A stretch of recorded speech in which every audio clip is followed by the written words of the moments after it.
In her short political career, Ilhan Omar has juggled campaign finance violations, the defrauding of her immigration status, and engaging in an affair with a married white male on her staff. The very type of person Omar claims is the scourge of Western civilization. Our country should be more fearful of white men across our country because they are actually causing most of the deaths within this country. She said that the pro-Israel lobby in the United States is pushing for allegiance to a foreign country. This is the latest in an ongoing struggle between the Democratic leadership and a small number of freshman Democrats who've been vocal about pushing the party further to the left. Representative Omar embodies a vile, hate-filled, anti-Semitic, anti-Israel bigotry. This is not a time for politics. This is a time for the Democratic leaders in this institution to do the right thing. They should remove her from the House Foreign Affairs Committee.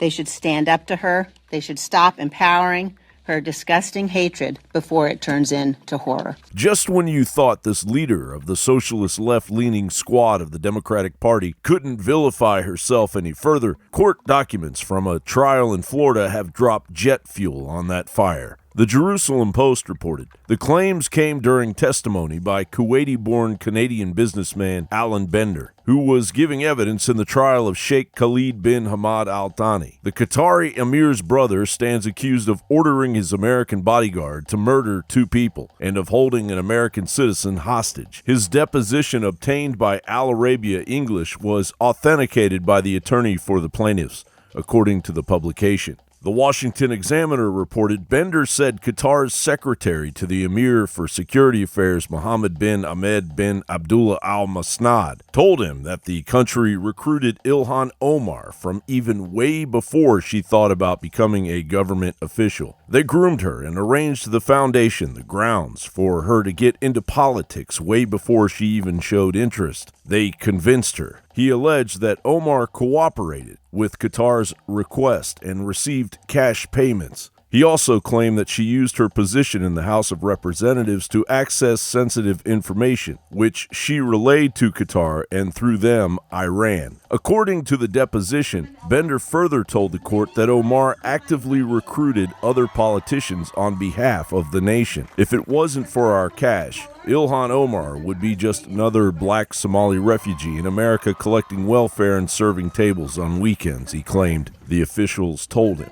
Omar has predictably denied the allegations as her office responded, saying, since the day she was elected, Saudi Arabian trolls and mouthpieces have targeted Omar with misinformation and conspiracy theories. The latest outlandishly absurd story from a Saudi-funded media outlet is, of course, false and only the latest in that trend. The thing that was interesting in the class was every time the professor said Al-Qaeda, he sort of like his shoulders went up and, he's in command here. Al-Qaeda, Hezbollah. He's an expert.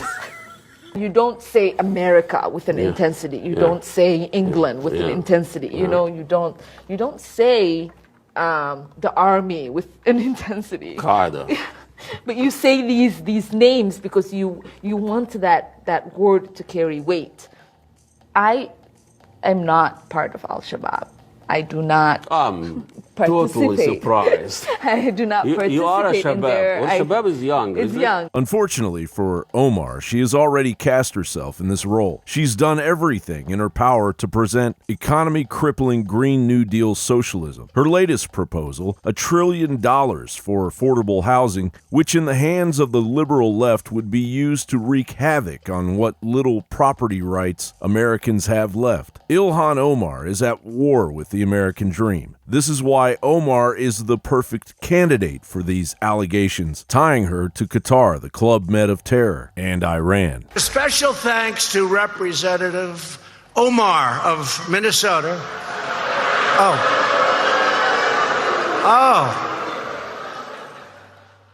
Oh, I forgot.